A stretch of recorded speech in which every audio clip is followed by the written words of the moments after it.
Hey Statesmen fans, it's Courtney Jackson back with your weekly recap where I can fill you in on what you may have missed last week and let you know what you have to look forward to next week.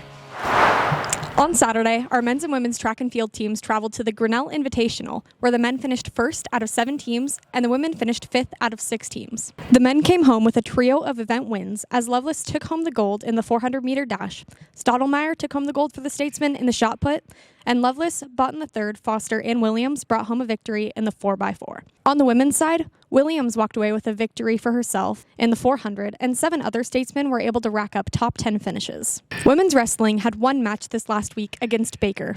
During that match, they were unable to get much going for themselves and ended up being defeated 24-11. Men's volleyball had 3 home games this week, starting off with a dominating win over Mount Mercy. The Statesmen made their presence felt early with quick wins through the first 2 sets.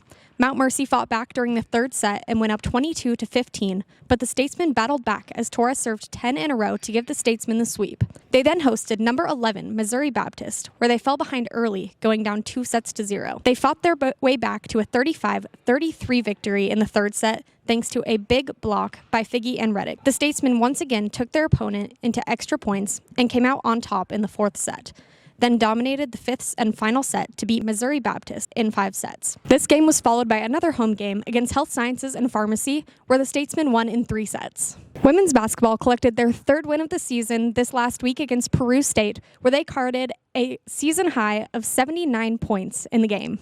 They were down 15 partway through the 3rd quarter, but were able to fight back thanks to Terry's career-high 30-point game. The final score was 79-74. They then traveled to Evangel, where despite the fact that William Penn was able to shoot 53% from the field, they were defeated 70-63. Men's basketball also played at Peru State last week, and they came out to a slow start to begin that game. They took their first lead with 2.5 minutes left in the first half, then went on a 12-0 scoring run to close the half out. The Bobcats couldn't come back as William Penn shot 41% from behind the arc, led by Newman, who went 5 from 9 from three-point range, and your Statesmen pulled off a 95-81 win.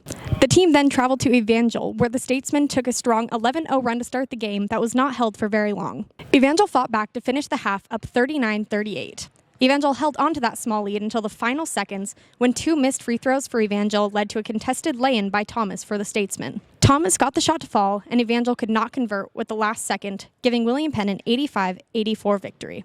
With that, William Penn moves to 21-1 on the season. Looking forward to next week. On Tuesday, our men's volleyball hosts number 4 Park for Dress Like a Ranger or Safari Night at 7 o'clock. Men's wrestling also travels to Hannibal LaGrange for a dual match. On Wednesday, our men's and women's basketball teams host a doubleheader against Mount Mercy. Women play at 5:30 and the men play at 7:30, so join us here at William Penn for Equality Night. Men's and women's track and field also head to Grandview for the Grandview meet, and women's wrestling heads off to compete at Iowa Wesleyan. Our receiving votes men's wrestling team takes on number 1 Grandview here on Thursday. Join us here for some wings and wrestling in the pack. Friday through Saturday, our men's and women's track and field teams head off to compete at the Northwest Missouri State Open. On Saturday, both our men's and women's basketball teams head off to compete against Mid-American Nazarene. Men's wrestling heads to Marshall, Missouri to compete in the Missouri Valley Open. And our women's wrestling team heads to Des Moines to compete in the Grandview Open. And lastly, our cheer and dance team hosts their first event here in the Pack at 10 a.m. on Saturday. Make sure you're keeping up with William Penn Athletics on social media so that you guys can keep up with stats, highlights, and make sure you know what to look forward to when it comes to Statesmen Athletics.